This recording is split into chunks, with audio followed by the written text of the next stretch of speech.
Hey guys, Justin Brock here today with another episode of Guru Nomics. And today I have the pleasure of meeting with Mr. Bradley Flowers. He's over in my sister state over here, Alabama, and runs a little podcast a lot of you probably heard of called the Insurance Guys Podcast.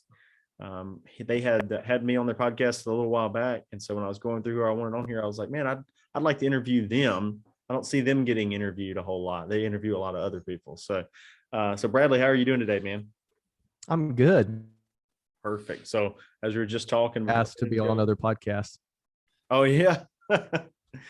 Well, good, man. We like to get you on here and give you the opportunity to answer a couple of questions, tell your backstory a little bit. So, well, Brad, man, I know you're in the P&C side, pretty heavy, and I follow some of the stuff that you put out there about the home and auto side. We started dabbling in it, but I mean, barely dabbling. A whole different market than the senior market like we're used to. It's like, people talk to us and they're like, talking about insurance, and they immediately want to start talking home and auto, and I'm like, whoa, foreign language. I don't know.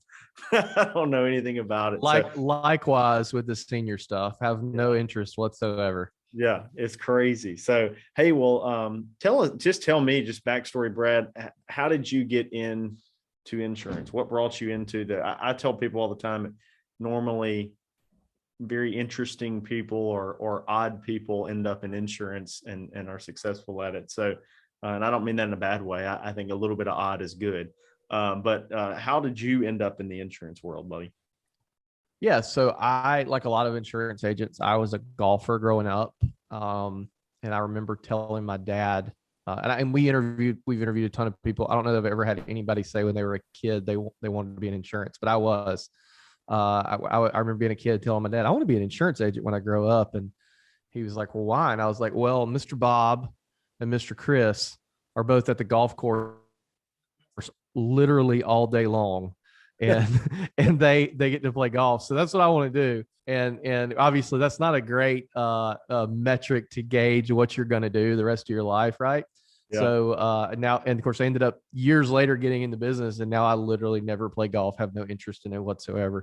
Other than the occasional, maybe taking a client out or going out with my brother-in-law or something like that. So I in college worked at a cell phone store called Southern Link, which you may be familiar with.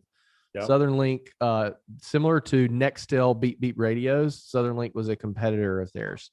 Yeah. And it was a horrible product. The service was god awful service, as far as like the reception was terrible. And a buddy of mine came to my office one day and he saw me sell unit after unit after unit. And he was like, dude, you'd be pretty good at insurance. He was like, it's people hate buying this product from you, and they hate buying insurance too. So you might be pretty good at it. So literally like a week later, I went to work for him. He was my manager at a life insurance company. So I got started on the life and health side. My first day on the job, I asked what a full life policy was because I had no idea. I meant whole life. I got my temporary license. So the way it worked back then is, or the way this company back then is, you would get your temporary license in Alabama, which I think was $75. That was a 6-month license. So you essentially could work and sell for 6 months, but you had to pass your real test. Passed the test, did that for a year, kind of recognized that PNC was a more of a volume play, and that kind of attracted me a little bit. So I was making like 60 grand a year working for this company as a 21-year-old, which is like all the money in the world. And went to work I quit that job and went to work for a PNC agent, for a State Farm agent. My salary was $15,000 a year. And my commission was less than 1%. So I took a sabbatical basically to learn property and casualty. So that's kind of, now I own my own PNC agency, Portal Insurance. We're in 7 or 8 states, based out of Mobile, Alabama. Nice. Well, yeah. So I do know a lot of PNC guys end up having to go through that period where they're working somewhere else. PNC is a lot different. It's very difficult to just get started and start getting independently contracted with carriers. they kind of vet their process a little better. It's tough. That makes I have a letter right here hanging on my wall, right here, from a carrier that told me that this is 2 or 3 months ago, told me they weren't going to give me a contract because we text our clients. So it's tough. It's tough. That's crazy. Crazy. Yeah, I framed it and hung it on the wall. I'm like, I'm gonna celebrate this monumentous occasion. Same thing happened to Scott with a different carrier. He framed it and put it in his bathroom. We have shared bathrooms here, like with the other tenants. So we put it right here. That's crazy, man. Yeah, we we deal with some weird stuff in life and health, but I don't think it's like that. I'm curious, that carrier that you were working with before State Farm, was it Liberty National? It sounded very It sounded very Liberty National, the temp license and life and health side. Yep. So, it's get you in, right? You're going to make more money the first 4 weeks than you're ever going to make in any other 4-week periods, right? Get you hooked on the drug, right? Get you hooked on the crack. And then we're going to get all your friends and family's names and phone numbers so you can sell, but just in case you don't work out, we still have their names and phone numbers. That's the whole Liberty National thing. And then hope you pass your test, Yeah. That's their mantra. One of our top internal agents started out Liberty National. And it was definitely, I mean, it just sounded, just from hearing his inside story, it sounded so Liberty National-esque. So yeah, and I don't say it much because PNC agents hear that name and they automatically think Liberty Mutual. Yeah. So a lot of times, just for sake of not confusing people, I don't even say the name. But it was Liberty National. So then I went to State Farm. I did State Farm for a year to learn PNC, and then I was hired by a company called Alpha Insurance, which they have in Mississippi, but it's basically they're the number one market share PNC carrier here in Alabama. They're the Farm Bureau of Alabama. I did that for 6.5 years. Yeah. Started the podcast. Through the podcast, I basically got an MBA on how to run an independent agency and was involved with Alpha corporately in a lot of things, a lot of projects. And I would try to implement these things I learned, hit a lot of corporate red tape. And so finally I was like, you know what, damn it, I'm just going to do it myself. So that's essentially, in a very shortened version, how I ended up where I am. How long have you been independent now? I got paid. My last paycheck was paid to me January the 7th of 2019 at Alpha, and I turned my notice. I wrote my first policy on January the 10th as an independent agent. Technically, we opened March of 2019. Thank God it was not March of 2020. Oh, and so we're growing pretty fast. Trying to scale and really do it the right way, but do a 21st century version of the right way. You know what I mean? Yeah, absolutely. Yeah. We still eventually will try to, do the property and casualty side a little more. I really need to hire a kind of a stud that wants to build it out for us, to just come in and then have our book and our infrastructure to kind of leap off of. It'd be a great opportunity when I find somebody that wants to do it. But it's gotta be somebody I think it's smart too, man, from a lead standpoint. The reason, actually, the real reason I went from Liberty to State Farm was I saw PNC as a huge opportunity to sell more life, and the pivoting, because every, if you and I go on the top floor of my building here, and every person we can see, not every single one of them is going to want to talk about life and health today, but probably every one of them would be interested if we told them we could save them some money on home or auto insurance. So it's a good, almost like loss leader, like the $1.50 hot dog at Costco that gets you in the door. So you buy the $300 worth of groceries, So I think that's super smart for you guys to do that. Yeah. And I think, like, we have this big life and health book. So first thing we do is start out monetizing it by cross-selling them, PNC. And then, then we start getting referrals on the PNC side, and then cross-sell them back to life and health. So it just feeds one another. And that's why we even got licensed and started doing it. We need somebody to be that kind of full-time person. That's probably going to be a next year initiative for us. But man. So on the Insurance Guys podcast, you guys, kind of blew up in that space. I always tell people, like, timing wise and consistency, can really pay off. And I think you guys kind of got in at a time where there was some insurance stuff out there, but it was it's almost like nobody really wanted to say they were insurance. They were like insurance guys creating podcasts about productivity and sales and stuff like this. And you guys just said, we're going to go insurance guys. It kind of blew up. You guys are get a good bit of traction off of that, right? It was the perfect combination of timing and consistency. So we came in, so Jason Cass is kind of like the OG insurance. Jason's one of our really good friends. Scott and I are actually in a big group message. I talk to him every day. If you count the group messages, talking to him. I was giving him crap this morning because he was stalking my LinkedIn, and I got the little notification. But Jason's style is very specific. And he, just like we're not for everybody, he may not be for everybody. He was really professional. We come in very guns a-blazing, Alabama redneck, never know what the heck Scott Howell's going to say. Well, people don't realize, like, when they meet Scott, it almost turns them off to a degree because they don't realize, like, they think that the podcast is like an exaggerated version of his real personality, when in fact it's a toned down version of his real personality. He's more out there in person. But so it was just real wacky and entertaining, but good stuff too. And we approached it perfectly from an angle of, hey, we're not the experts. We're figuring this stuff out like you are, And so it was kind of, and we were, I'm pretty sure we came in at a time where Jason was kind of in a transition between like rebranding his show and things like that. And so we came in there, super consistent, picked up an audience really fast. But the one thing we did really well, other than the consistency piece, is if you look, Justin, at the first like 20 guests of the Insurance Guys podcast, we were very, very intentional with the people that we interviewed. We interviewed people that had audiences already. And so, I call that coattailing. So we were able to kind of pull in from their audiences. Super big in the life insurance space. Probably Tom Hagen is probably the highest paid insurance speaker still to this day. We interviewed Troy Korsgaden, who wrote a book called Power Position Your Agency that is still to this day known as like the book for PNC agents. We interviewed our buddy Michael McCormick, Insurance Soup. Of course, that gets us a share in Insurance Soup. And so we did a lot of things. We interviewed, remember the agent that ate the stinky fish on camera? Remember that guy? Oh, yeah.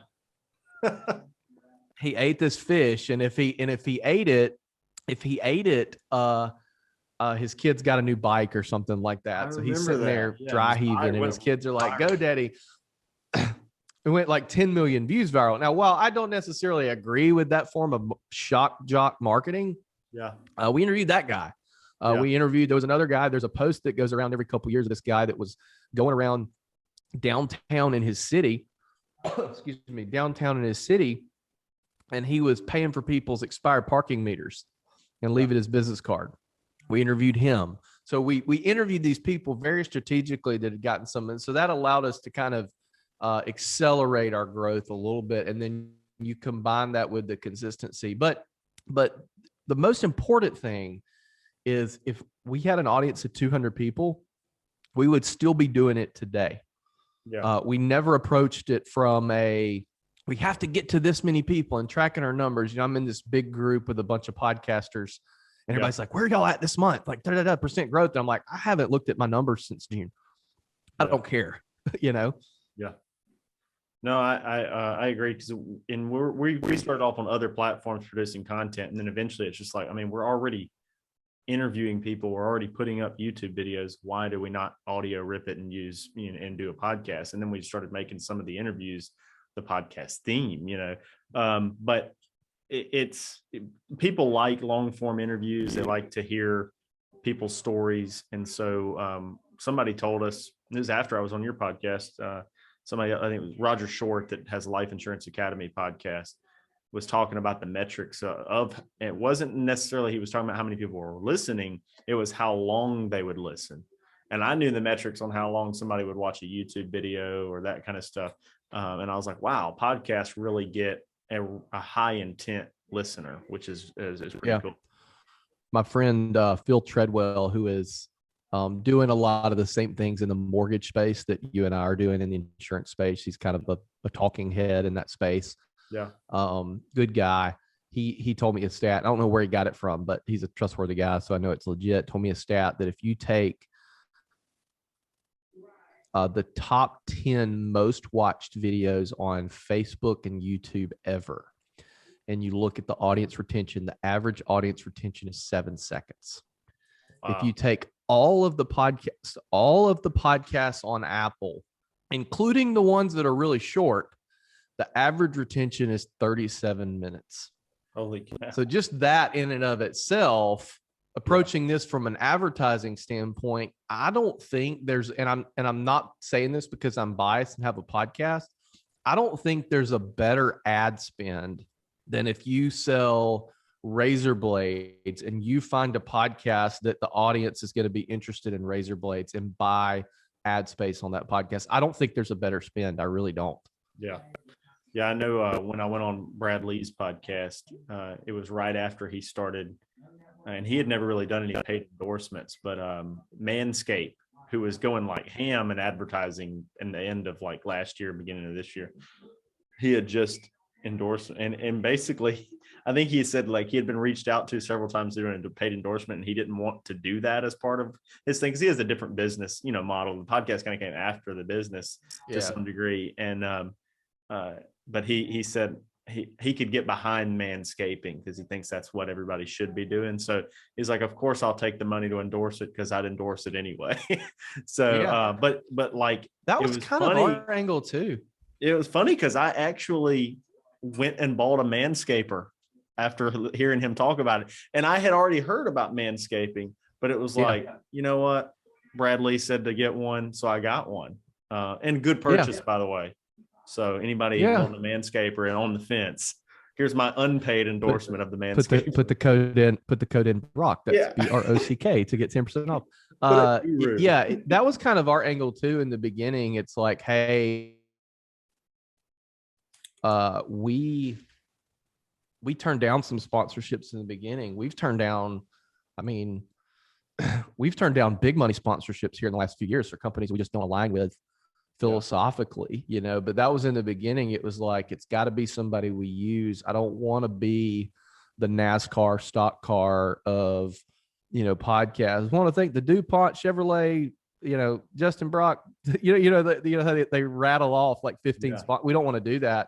So kind of our strategy has been, let's find one sponsor or two sponsors that we align with like to the utmost degree. And so like right now we literally have one sponsor. We can really focus a lot of time and attention on them, but then also I don't have to worry about keeping 15 people happy, So that's kind of been our angle. And to be honest with you, no offense to our sponsor, if I could have no sponsorships, I would. But the flip side of that is one of our big differentiators is we were the first like podcast in the P&C insurance space that didn't have something to sell the audience ourselves, like a course or a mastermind. There's nothing wrong with that at all. That just wasn't our thing. And I think that differentiated us a little bit because people are like, oh, we know we're getting the real deal. They're not holding information, so I'll sign up with their mastermind. Again, nothing wrong with that. It just wasn't our deal. So because we don't have a product, we are insurance agents who just so happen to have a podcast, not podcasters that happen to have an insurance agency. So because of that, we had to approach it a little bit differently, and sponsorships was kind of the thing that we chose. But I've literally never had one sponsor that was disappointed in any way. Yeah. Nice. Well, on the note of insurance guys and the podcast and where it's going, are you guys right now have any big plans to pivot any of that to additional content production, or are you guys just going to keep focusing on it like it is and then building your agencies on the side? Not on the side, like you said, your agency owners with the podcast. Yeah, kind of a little bit of both, So one thing that's happened for me personally,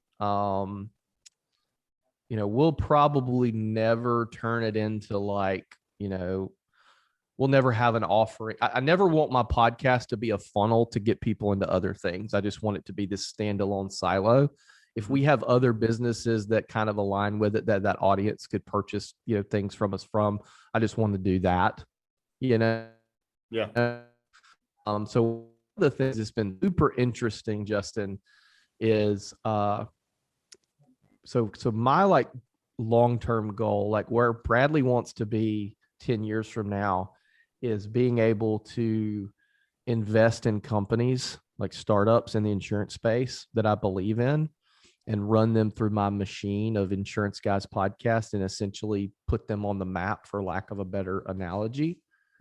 Increase the value of my investment, that sort of, and then hang on, hold on for the ride when they exit or whatever. But what's happened here recently is I've had the ability to get some equity in some companies, 3 or 4 companies in the insurance space. Some cases I had to put money on the table, some cases I didn't. And that's been super interesting because it's a way, like, I never expected that to happen like it did. You know what I mean? I never forget, I had a text from a good buddy of mine in the space that I had ignored his phone call, and he texted me and said, "I'm trying to make you a millionaire. Answer my phone, a-hole." Or answer my call. And it was a deal to get some really low priced equity in a company. So those kind of things have been super interesting, and I really enjoy doing it. And it's not about the money at all. I just enjoy doing that, Yeah. So there's that.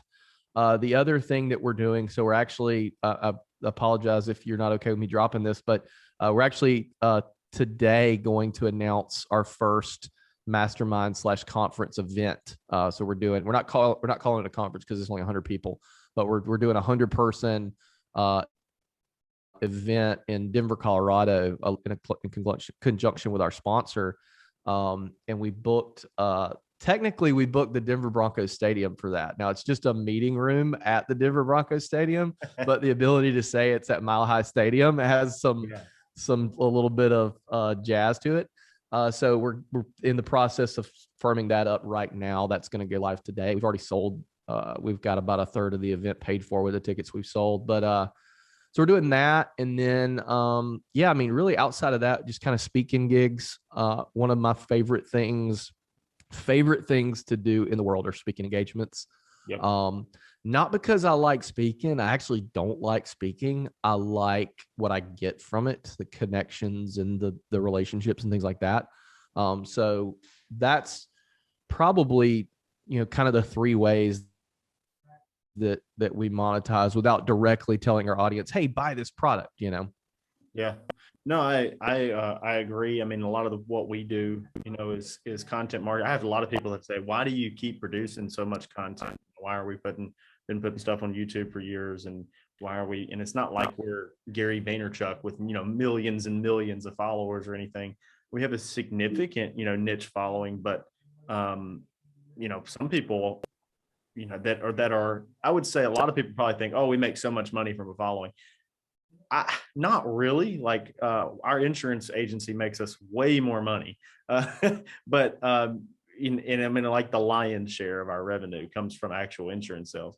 But part of it too is sometimes it's the social currency of allowing us to meet other people and then filter through who can give us a mutually beneficial relationship, and also maybe even put a little bit of wind back in ourselves to have some fun in doing what we're doing. Like, I enjoy talking to you about business in the future, whereas if I was just selling insurance all the time, I could definitely get burnt out. And so a lot of times the production of content is just to help us get more people to get in a room with more successful people. And if I didn't have a platform, I wouldn't be talking to you right now, or I wouldn't be talking. And it's not that you don't want to talk to other people, but we only have so many hours in a day. And so having a little bit of a platform allowed me to interview Tim Story the other day, or to do, some of these things. And I'm sitting there getting to talk to people that helps me feel better about my business and keeps me going and motivated. So there's a lot of different reasons we do it, I think. It's really cool. It's, for me, what you're doing is you're building your reputation. This is the 2021 version of you building your reputation, is what it is. And so that, besides that, let's say you get business from it. Let's say you build really good relationships, whatever, right? It'd be really freaking cool for your kids or your grandkids to come back one day and watch all your content. Yeah. You know, No, both of my grandfathers are deceased. I would love to go back and watch videos of them. It doesn't matter how lame it would be. yeah. You know what I mean? So, so that's cool. You know, a story I like to tell is, you know, it just drives me crazy when I see people that have all the potential in the world to create industry, sometimes world changing content, but they go for the kill too early. Yeah. Big believer in chasing long-term money, not short-term money. And a really good example of that is in 2014 or 2015. I was just kind of getting started on social. And it was right when Snapchat popped.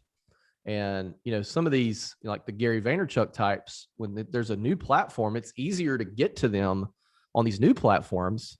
Let's say a new social media would start today. It's a lot easier for you to talk to Tim Story on that new platform, not only because they don't have as many followers, but because they're wanting to engage and build up their audience, right? And so I was literally like Snapchat messaging back and forth with Gary Vaynerchuk for like a long time. And I remember, and I was having, on the flip side, I was having results on Snapchat where I was doing some real like guerrilla marketing kind of stuff on Snapchat that I'll get into. I don't have to get into right now.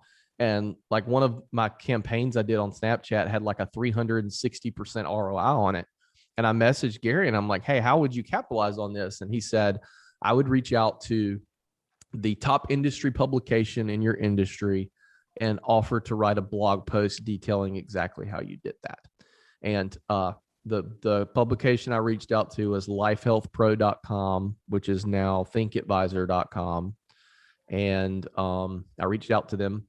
I said, hey, I'm doing this. I'd love to write an article. They responded back and said, yeah, well, a buddy of mine at the time, who definitely is a short-term thinker, was like, oh, there's no way I would give my secrets away for less than $500. And he like convinced me. Again, I'm a young, impressionable guy at this point. He convinced me to message him and ask for $500. And so I typed it out and I was like, nah, that doesn't sound right. I'll charge him on the next one. So I write this blog post. A couple weeks later, I get a phone call from the Wall Street Journal. The Wall Street Journal is writing an expose or a piece on financial advisors using alternative forms of advertising. And I was their Snapchat guy, right? So I'm on this call with this, and the article never went public, by the way. They never published it. The lady who's interviewing me, I asked her, I said, how many other insurance agents, out of curiosity, do you have doing Snapchat? And she said, as far as the Wall Street Journal is concerned, you're the number one insurance agent on Snapchat because you're the only one we could find. Yeah. So I immediately went to my social media bio and said, number one insurance agent on Snapchat per Wall Street Journal, right? Which was a joke, but it was kind of, you know, whatever. Scott Howell saw that, added me on Snapchat, and that's how we freaking met. Wow. That's what started the pod. He had the idea for the podcast, not me. Yeah. So 2 years after we started the podcast, I find myself in Gary Vaynerchuk's freaking office. Yeah. And all this cool shit had happened before that, and all this cool shit's happened after that. And I track it back to that one email that I almost sent, thinking short. And I think a lot of people in business, life, and especially content think about it in too short term. Like, let's make money from this. You know, let's build a little bit of following on YouTube, get an ebook, sell it for $50. When in reality, they would be better off. Not saying there's anything wrong with that at all. If people want to do that, that's great. That's fine. We've done ebooks. It's okay. But I think people would be better off saying, hey, let's just like put content out for 3 years and just see what happens. And you never know, you may get equity in a company that sells for $100 million, you know? Yeah. So that's kind of my thing, is just like put content out and see what happens. You know, people would be overwhelmingly shocked if they came in here and saw just how much our content strategy was throw shit up against the wall and see if it sticks. There's not a whole lot of plan outside of day 1, 2, or 3, you know? Hey, we're the same way. I mean, we're building the SEO side for Medicare. We're building a, heavy marketing agency where we're we're doing a ton of throwing things at the wall and see what sticks. And, any marketing, it's funny, any marketing agency that says that they're not doing that is full of it, because it changes so rapidly what's working. You kind of have to do that so you can ride the next wave. Like that Snapchat wave that you wrote there's some, and this is not to take anything away, there's some luck involved. Now the luck kind of plays out in the harder you work, the luckier you get, because you're trying enough stuff to get lucky. Nobody gets lucky if they don't try anything. And so what you really did is you were innovative enough to try. It's the combination, and I tweeted this a couple of days ago. It's the combination of, and what I mean by that is putting yourself in a position to succeed. Am I laggy? Yeah, you were laggy there. So it's the combination right there is when it started lagging. I got a little message that said your internet's unstable. Combination of strategy and intent is what it is, i.e. putting yourself in the right position to succeed. For example, tomorrow I'm flying to Hartford, Connecticut to a mastermind meeting / get together that I was invited to. I have no agenda whatsoever. My wife asked me, she was like, so what are you like, because with the newborn, right? Like I only get so many chances to leave the house, Justin. Yeah. She's like, what's the, because I want to be really intentional with my time now that I'll have a newborn. Yeah. And, it just so happens there's going to be a couple carrier CEOs there. It just so happens there's going to be the majority of the room's going to run bigger agencies than Bradley is. Right. And I'm going into this with no intention whatsoever other than to connect and build relationships. And who knows, some good stuff might happen because I'm putting myself intentionally in the right moment, like to succeed, to get lucky. And so I think a lot of the get lucky stuff is just people putting themselves in the right positions, honestly. But yes, definitely with social media, there's more luck involved than other things for sure. I didn't have a premonition about Snapchat. I just saw this yellow app that I thought looked cool and I started playing around on it, Yeah. And lucky you didn't listen to the guy that had the short-term vision, which is inadvertently you listening to the concept, or maybe not at the time, but jab, jab, jab, right hook is Gary Vaynerchuk. That's the thing that led me to Gary Vaynerchuk. And that's what he's talking about is, jabbing, via content and using the thank you economy, put stuff out there and then collecting later on via God knows what. Sometimes we don't even know, but once you have, it's just like this conference now, there's a lot of people because I'm not scared to reach out to people and say, hey, will you please buy a ticket and come to this? You know what I mean? Because it's like the insurance guys has had 4 years of giving without asking for anything. You know what I mean? So it makes it a little bit easier to do so. Yeah. We did the same thing when we did a course early on, which honestly, I even wish I'd have pushed it off longer. We have a program now. It's more for agents and we give it away to our downline agents and things. But we actually didn't sell the first course until we had been producing content for 15 months within a group that started getting pretty big. And then because I hadn't asked them to buy anything immediately and I was producing content for free, we actually had a really good showing. And then I started thinking, I'm going to sell this and this. And then after the first one, the rest of the stuff did not perform as well. And so then I kind of went back and started pushing more and more and more free content out for a long period of time and didn't sell anything for like another year. So, and now like some of that early success of small money, I kind of wish I could give it back just to have not sold anything. And it wasn't that there wasn't value in it. It's just like the perception or the psychology of giving free, content away for a long period of time is so much more valuable. Yeah. Well, and it's, there's nothing wrong with the course thing. I mean, I've got some ownership in the course company right now.